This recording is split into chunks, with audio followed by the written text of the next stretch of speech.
Now then crew, welcome back to the Andy Mechanic YouTube channel, and this is the last video in the series of videos servicing the Honda BIGRED ATV. So apologies, I've run out of time. This bike has to go back to Auckland tomorrow.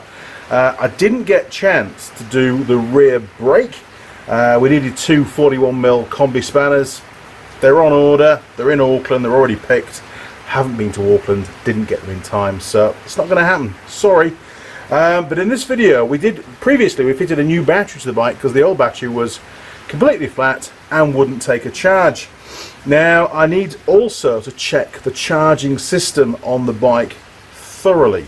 Previously we sort of brushed on it, put the multimeter on, ran the engine at fast idle, and I was like, seems a bit low, does that voltage, should be a bit higher than that. At the time, didn't have the service manual for the bike when I did the filming. I do now have the official Honda service manual for this bike. So we've got specifications, which means we can do some tests and compare those to the specs and make a decision if we spot a faulty component. Is it a faulty stator? Is it a faulty reg rectifier unit? So we know the battery's now good, but it may well be that the stator's burnt out, or it's shorted to ground, or it's not giving out much current, much amperage, or the voltage is really low, or the reg rectifier's gone AWOL and it's undercharging, or potentially they usually overcharge. Who knows? We're going to find out. Now, for these tests, all you require is a sort of regular multimeter that can do volts and amps, so voltage DC, and up to 10 amps current, pretty standard for most multimeters. And I was going to get me a real fancy little test light, but you don't need one of those. So I thought, no, we'll just grab a bulb with a bulb holder, single filament, so we've got two wires, doesn't matter which is which, one's the negative and one's the positive, one's the ground, one's the main. Doesn't matter how you wire it up, it's just going to light up, isn't it? It's a bulb. So I thought, well, everybody's got one of these kicking around. Be it in an old car out in the scrapyard or down your garden, you'll have something like this. So we're going to use one of these. Okay, well, the first test is to see if the bike has what we call a parasitic draw. That means that when the ignition's turned off, is something on the bike still drawing current from the battery? That would cause the battery over time to go completely flat. And this test would apply to any vehicle that's got a battery fitted. Not an EV, obviously, we don't do EVs here, but be it a four-wheel drive, a normal car, a motorcycle, an ATV, an RoV. Let's go and check for parasitic draw. It's used.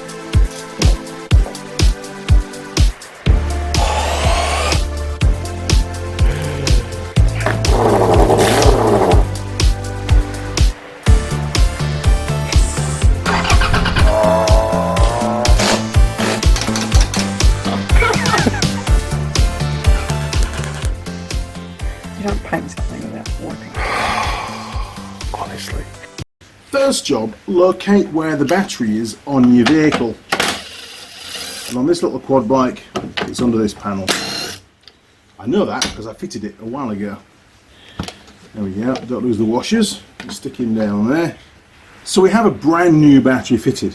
Looking all very shiny.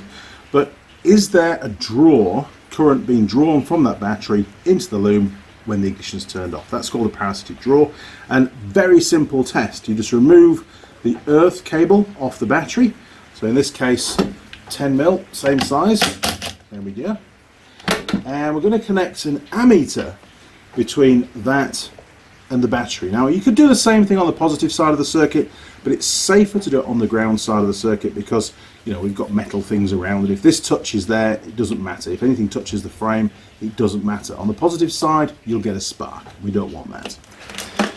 Now you've got to set your multimeter to the right place. So if you look around here, we've got 10 amp position, so we'll twizzle that round to there, and then we move the positive probe into the 10 amp socket just there. Look, geez, it's raining cats and dogs outside. Okay, doesn't matter which way around you put your probes, not really. Stick that on there, stick that one on there. Have we got anything at all? We don't. It's completely dead. If I just do a test and we turn on the ignition, I'm not going to crank the engine. There you go. We've got 0.2, so 180 milliamps. Ignition off. Back to 0. Perfect. So we know conclusively there is no parasitic draw whatsoever on this battery. Super job. Right, back to the bench. So, what's next, Andy? Now, the next test is to check the voltage at the battery with the engine running, at what we call fast idle, and to also check what the current flow is, how much current is being accepted by the battery. We know it's a good battery, so we know the battery is not the problem. But if the current is very low, it may well be that the charging system isn't able to produce enough current to charge the battery up. And this test will prove that. Here we go. Now, on the wiring diagram, I've found the two fuses. They are here. Sorry about the quality, it's just the way it is. We've got the main fuse is the one with the red wire going in and out, and there's also like an accessory fuse, which is a pink wire with a white tracer. So we're looking for the fuse that's got the red wire. That's the main fuse. Now, I've been digging in and we found this. This is an accessory. It's for a spray unit. So that's completely nothing to do with this at all. But if you can see down here, the pliers, we've got the fuse forwardmost on the bike has got that pink wire. Just see if you see that on the camera there. Look, there's the pink wire. We don't want that one. Let's tuck him out of the way. The fuse at the back has got the solid red wire. So I'm just going to bring him off the perch. And these are the old school glass type fuses, which are a real pain, but anyway. Okay, so there we have it. We can now separate this rubber. There we go. Pull the fuse back, try and get those rubbers back as far as we can, and then we can open this up. There we go, and there is the fuse. So we can disconnect that fuse, just take both clips off, get rid of the plastic. There we go, that can go somewhere safe. Remove the fuse. Now be careful, because these are, or at least this one, by the looks of it, is the permanent live. This one, obviously, at the moment has no power to it because we've taken the fuse out. Now, this is the circuit we're going to measure the current draw, or the current flow, should I say. So, we'll get a couple of fly leads, and we'll connect that one onto there, and we'll connect that to the positive probe. This is the yellow multimeter that's doing the current side of things. Now, be careful, because these are all live. So it doesn't matter if it sits on there, it makes no difference. And the other fly lead can go on this side, just down there, look. And that will go onto the negative probe of the same meter.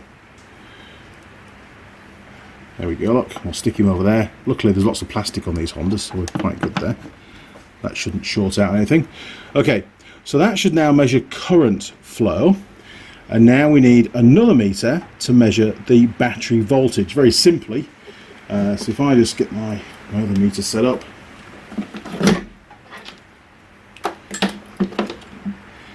And we'll stick him on DC volts. Now again, be careful with your leads. It's not ideal that I haven't got little clips that go on the end of my probes, actually. Makes it a lot more complicated on the wiring. It's always been that way. I've never actually managed to find any yet. Okay, and then we've got the positive probe coming in, and that will go on there, on there, on there. I'll do. Nice. Okay, so let's get the camera repositioned so you can see the readings. Okay, we've got battery voltage here, and we've got current flow on the yellow meter. Right, ignition on, press the fire button. Are you ready?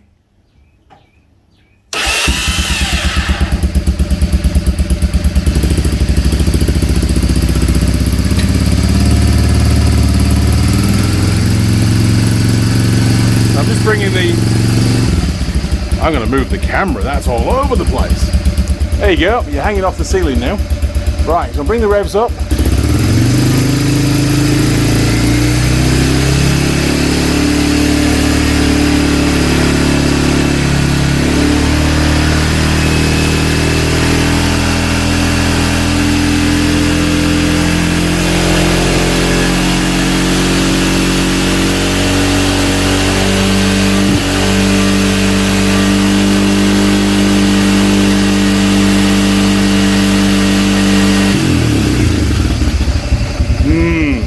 Not looking good.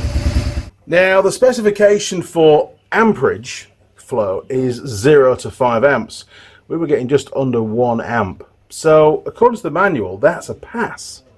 However, looking at the voltage reading, the manual states 13.5 to 15.5 volts when you're around about 5,000 RPM. Now sure, you can fit a tacho to them, but as long as you rev them pretty hard, you know you're somewhere around about the 5,000 RPM mark, and it doesn't really fluctuate that much as long as you're somewhere in that area.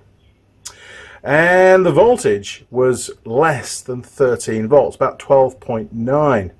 So it was well below the 13.5 minimum spec. There's definitely a fault with this charging system. Okay, so the next test we're going to do is on the stator.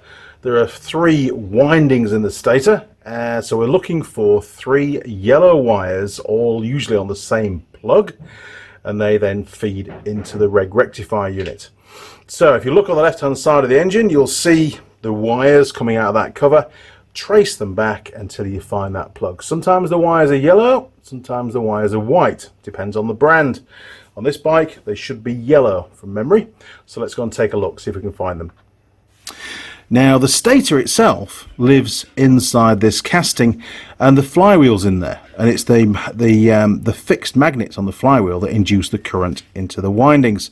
You remember when we did the valve clearances on a previous video, we had to remove this cap here to find a mark on the flywheel. Now these are the wires coming out of the casing, and if we follow this wire back, we should find that plug. Okay, it seems to go behind this cover here.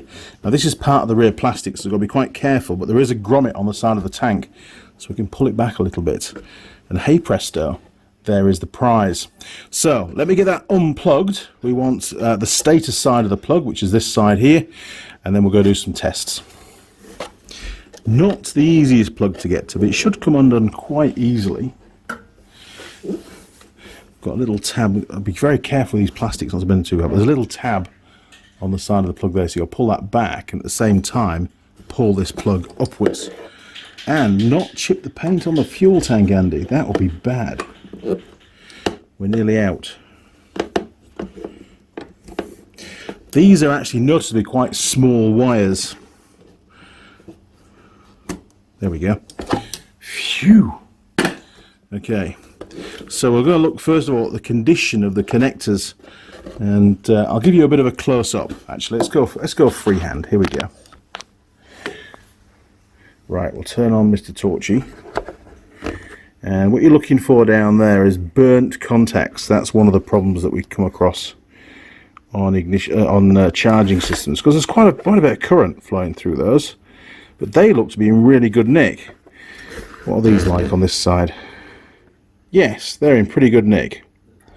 Excellent. That isn't the issue. Right. Let's do some testing. This will be fun. So the next test is to check the resistance of each of the windings in the stator. It's quite simple. There's 3 connectors in that plug, and we're going to check the resistance between each pair.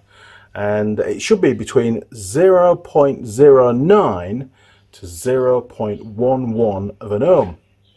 And if there's any real discrepancy between any of the 3 readings, we know we've found a bit of an issue. Okay, quick lead check first of all. What have we got on the leads? Nothing! That's brilliant! Okay, we're going in. Luckily there's just enough cable to bring that plug up to the top, so we'll do this pair first. Make sure you get a good connection. Right, it was 0.09 to 0.11. That is out of spec. That's 0.4. Okay, we will go to the next one, next pair. 0.4, 0.3, 0.4, okay. And then the last pair.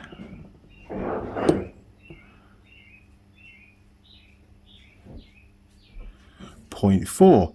That's interesting, isn't it? That they're all the same and they're all out of spec, the same amount. That's odd. Don't like that reading.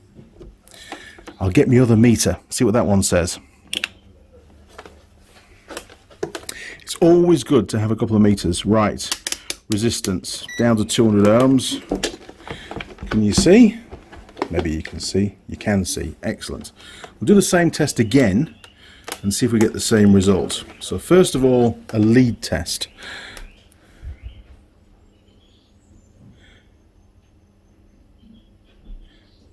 It's very important that you do lead tests because, as you can see, it would make a very big difference to the reading, wouldn't it, in this particular case. So we've got 0.2, 0.3, right, 0.2 of an ohm. So we've got to deduct that from the reading. Okay, so the first pair,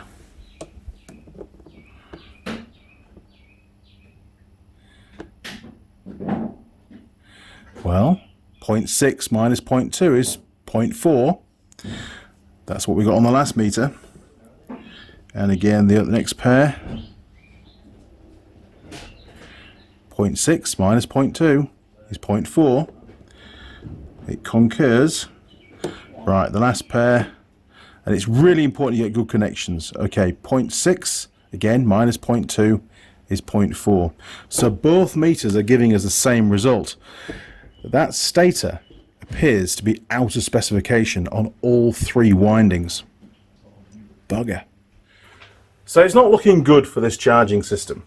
Looks like the stator is out of spec on all three windings. Now, what we also need to check is to see if the insulation on any of those three windings has broken down due to heat or old age, and that particular winding is shorting to ground. Now, there's an interesting way to do that. You can use a test light. So we can, here it is, pretty standard test light, single filament bulb, 2 wires, dead simple. We can put one wire, doesn't matter which one it is, to battery positive, and the other wire will go on to one of those 3 connectors in the plug. And as we work our way around the plug to all 3 connectors, if the bulb was to light up, we would have a circuit, because remember the casing of the engine is battery negative, so we'd have current flow if it was shorting to ground. So the current would flow from battery positive through the filament of the bulb to the connector that we're on, through the field, and wherever that winding is touching ground, it would then jump and connect to the casing of the engine, and then feed back to the battery, hence a circuit. So it's a very visual way to check to see if there is any short to ground. Here we go. Okay, first check is to make sure the test light is working. So I'll just pop that onto the battery. Doesn't matter which way around it is. There we go, working great.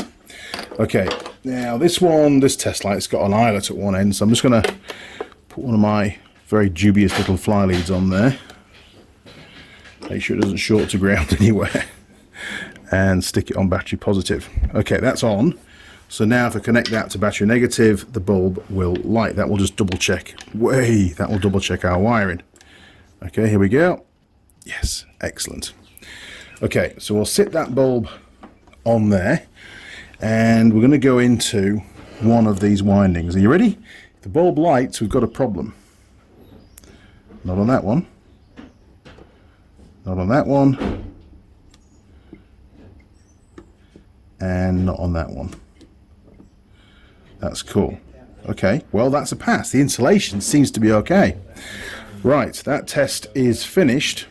What we'll also do is a continuity test or an ohms test down to ground as well, just to be on the safe side, because, you know, it's quite a bright bulb. We could use a little test light. I've got one of those kicking around. Let's do a little test light first, and then we'll do a test using the multimeter. Okay, little tiny test light now. So I'll just pop that to battery negative. It's already on positive. Does it light up? Yes, it does. So this requires a lot less current flow, because don't forget, you know, it's only a compromise on the insulation. It may just be a very small contact. So now I've brought a little terminal with me. Here we are, look, we'll stick that in there, do the same test. Does it light up? Not on that one. Does it light up? Not on that one. Does it light up? Not on that one. Okay, cool. Probably a better test, actually, with the smaller test light, to be fair. So I'm pleased we did that. Right, let me go get the multimeter, and we're going to check a resistance between each of these and ground. Okay, multimeter set up. We're on ohms, and I'll put the lead onto battery negative. It's just easier to get to than the engine casing. So negative lead is on battery negative, and then the positive lead is going to go on each of these three. I'm just going to remove that little cover again. Stick him on there. There we are. Right, are you ready? We'll do the top one first. We're on mega ohms. So it's a very, very, very high resistance, which is good. We like that.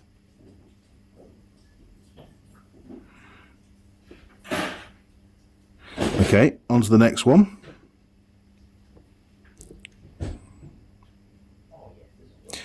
So we're up to 13 mega ohms there. What was the first one? About the same. And then the last one, about the same. Excellent. So there doesn't appear to be any short to ground on any of the three windings on that stator. However, the resistance check of each of the windings, the resistance is too high, to be fair. It should be between 0.09 and 0.11 of an ohm. And we got 0.4, and we used two separate meters, and we got the same resistance for each of the windings. So either my service manual is incorrect, or there's a problem with the stator. It's not normal that you get the same reading on all three of the windings if they were faulty. Just seems a bit odd. So I'm going to do one more test, and that's to do an AC voltage output on the stator with the bike, with the engine running at fast idle. So you'll need a multimeter that has an AC voltage setting, and it doesn't give me the spec in the manual. This is one of Andy's tests, not a Honda test, but I would like to see really at fast idle a minimum, an absolute minimum of 80 volts AC. I remember the little GN250 we did was like 110 volts AC on each of the windings. But again, we might see a discrepancy, and that again would indicate a fault. Or it could just be really low. So let me get set up, and we'll do that one final test. Now, just before we go over to the bike, a note. On some Hondas, they use one of the windings from the stator as an input to the ignition system. And when the stator is disconnected from the loom, the bike won't start. And if it won't start, you can't do this test, unless you fit three little jumper wires from the plug to the socket. And then you can take your voltage from each pair, your AC voltage reading from each pair, because you've got access, but also you've not broken the circuit. Perfect. Right, said Fred. Okay, little fly leads are all in play. Bike will run and start. And now what we need to do is to tap into these in pairs for the meter. Because we're dealing with quite a high voltage and it is AC, I've just zip tied the two probes to the rack, and that way nothing's going to touch. So let's go that one to that one. Just reaches. And let's go from, it doesn't matter, there's no polarity with this stuff because it's obviously an alternating current. And then we'll go on to that one. Okay, ignition on. No output from the stator because the engine's not running. We'll fire it up. Okay, we've got 10, 11 volts AC at idle. We're going to go for a fast idle now.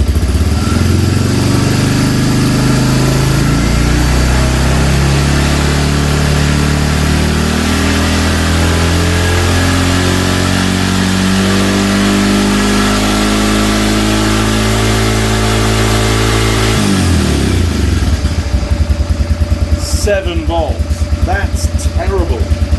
Right, ignition off. Let's go on to another pair. Put that back on there, look. See if I can extend it a bit. There we go. Okay, same again, ignition on. Start it up. About the same at idle, 11 volts, to bring it up to about 5,000 RPM.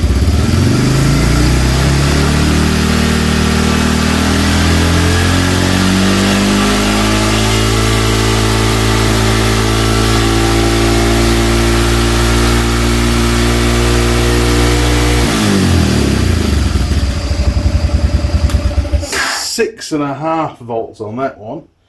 Okay, and then the last one will be onto there like that. From memory. Ignition on, start the bike up.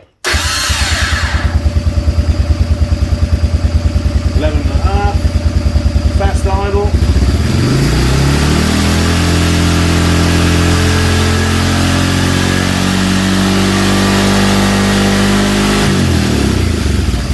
I did see it jump to 40 for a second.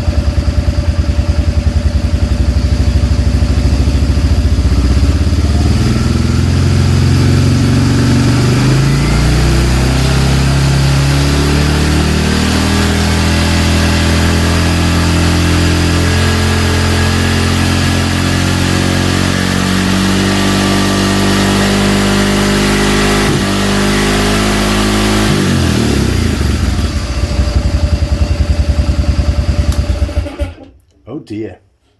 Now I believe we found some faults with the stator, but I also want to check the rectifier unit, and there are a couple of simple checks that we can do according to the service manual.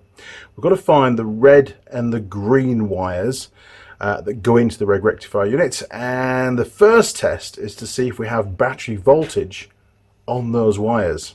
Here we go. Okay, so we get the pliers. I'm just going to give the wire a tug. Comes out of the rectifier unit. Oh, there we are. I can see red and green. So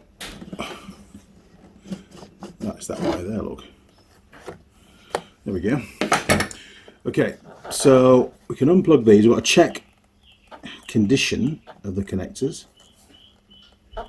Jeez, that one's not bad, is it? Try the other one.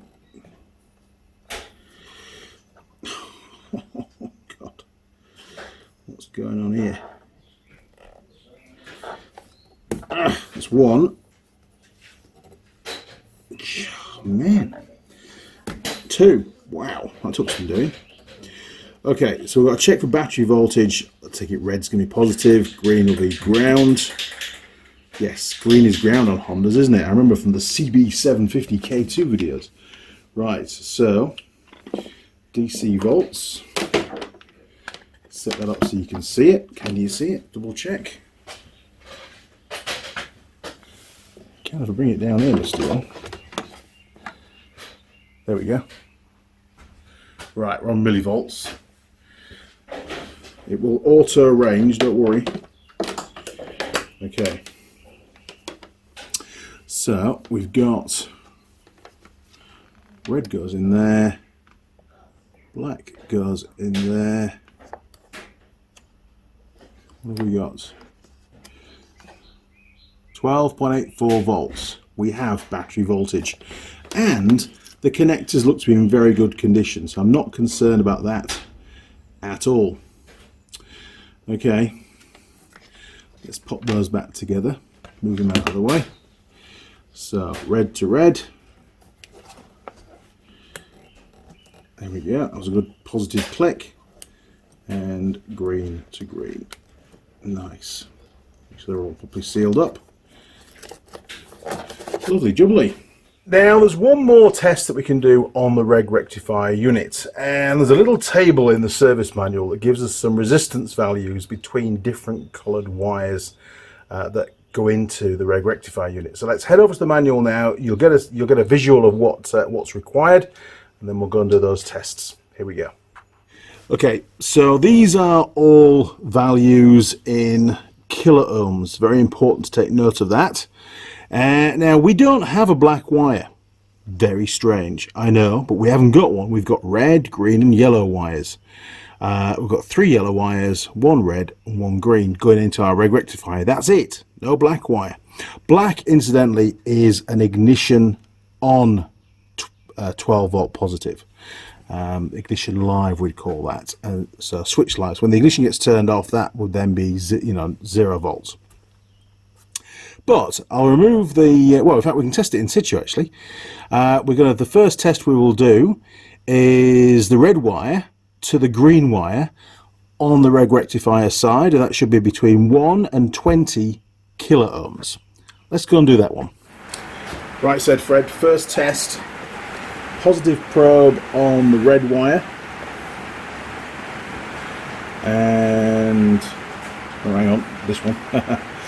Positive probe on the red, and we can't touch any of these, and negative probe,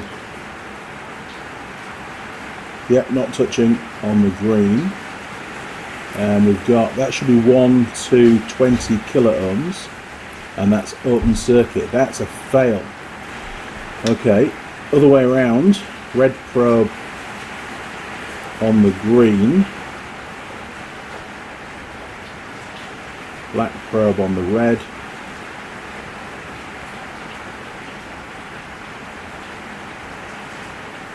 and we've got 7 mega ohms. That should be open circuit. That's also a fail. Jeez. Okay, next test is the black probe onto the red. That's that one. Get it in the end there, look, maybe.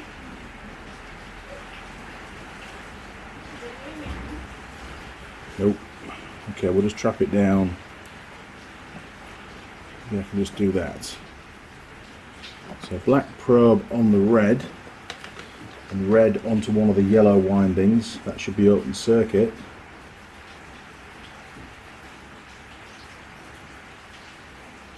And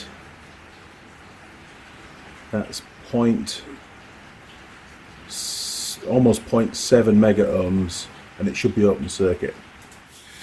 Okay, we're just going to rattle through these. So the next one is positive probe on the yellow again, which is that one.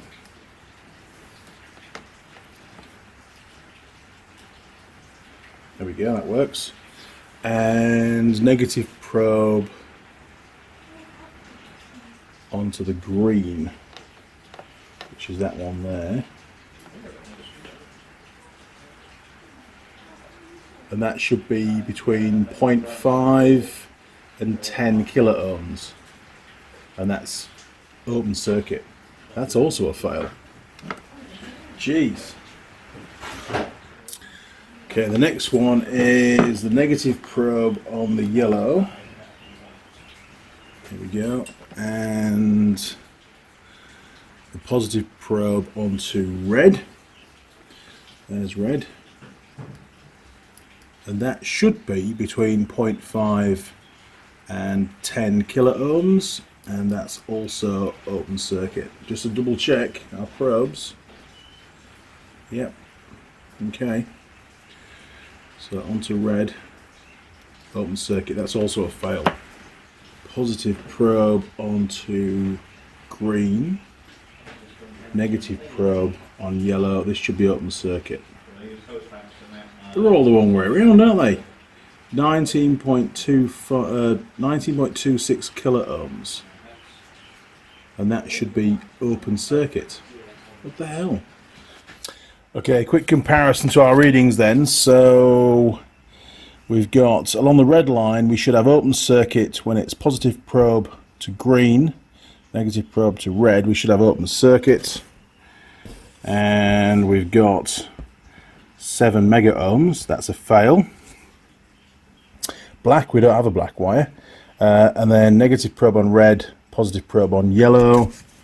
It should be open circuit. We've got 0.7 mega ohms. That's a fail. The next one, the green line, so positive probe onto red, negative probe onto green. We've got open circuit, and it should be between 1 and 20 kilo ohms. So that one is a fail. We've also got down here, look, positive probe onto yellow, negative probe onto green. So negative probe green, positive probe yellow. We should have 0.5 to 10 kilo ohms, and we've got open circuit. That is a fail. Now lastly, we've got down here, because we can't do the black, we've got yellow. So positive probe red, negative probe to yellow, 0.5 to 10, and we've got open circuit. That's a fail. And then the last one is positive probe onto green, negative probe onto yellow. It should be open circuit, and we've got 19.26 kilo ohms. Also a fail. So that brings us to the end of the testing, and what's my conclusion? Well, all the stator checks, other than the fact that it was out of resistance, we got 0.4 instead of, what was it, 0.09 to 0.11 ohms. But they were all consistent. So I think my recommendation to the customer will be, hey, change the reg rectifier unit and then we'll retest. And if it's still not charging properly, you're gonna have to replace the stator. Simple as that. Through experience, it's more likely to be the reg rectifier unit that has failed, and the stator might still be okay. And stators are really expensive, and reg rectifier units are usually a little bit cheaper, and they're a lot quicker to swap out too. So that's my conclusion on this video. Let me know your thoughts if you've done lots of testing on charging systems. Be interested to find out what your take is on those readings.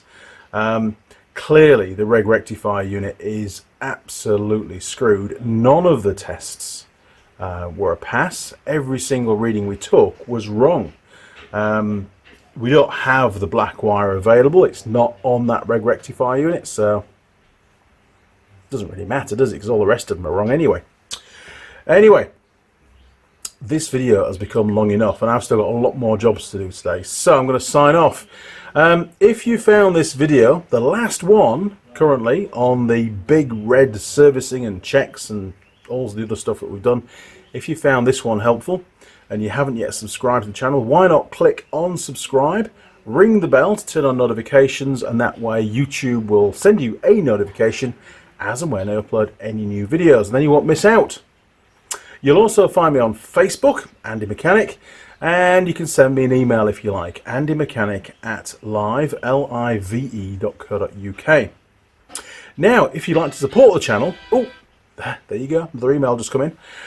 If you'd like to support the channel, then you can do that in many different ways. If you want to do it financially, you can do that through Patreon and become a patron, or you can jump onto PayPal and send a direct donation through to me. Now, don't click on the donation option on PayPal.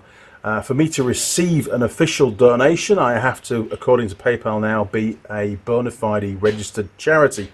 And I'm not, and I never will be. So anything you send through PayPal, just send it through as a payment, please. And it's the same email address, andymechanic@live.co.uk. Now, if you don't want to do any financials, then you can share a video on your social media. That will spread the word and hopefully get us a few more viewers and a few more subscribers. And it'll help them out enormously, because there's a lot of videos on the channel and there's usually something somewhere which will be of help to most people. Lastly, if you want to send me something, then you can do that through my PO Box, which is PO Box 6265, Victoria Street West. That's in Auckland, New Zealand, and the postcode is 1142. Okay, crew, I've got a heap of work still to do on this bike. We'll put it all back together again, put the roll bar on the back, and then get it loaded on the trailer for the morning. Plus, Ben needs some help with his ute outside as well. So, I need to go. It's way gone 3 o'clock. There's not much left of the day. Anyway, thank you very much for watching, and I'll see you in the next video. Cheers! Over and out.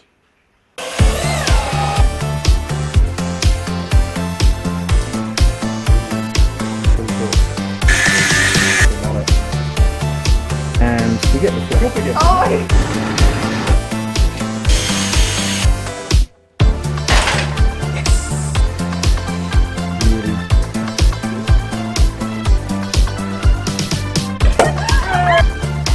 Really.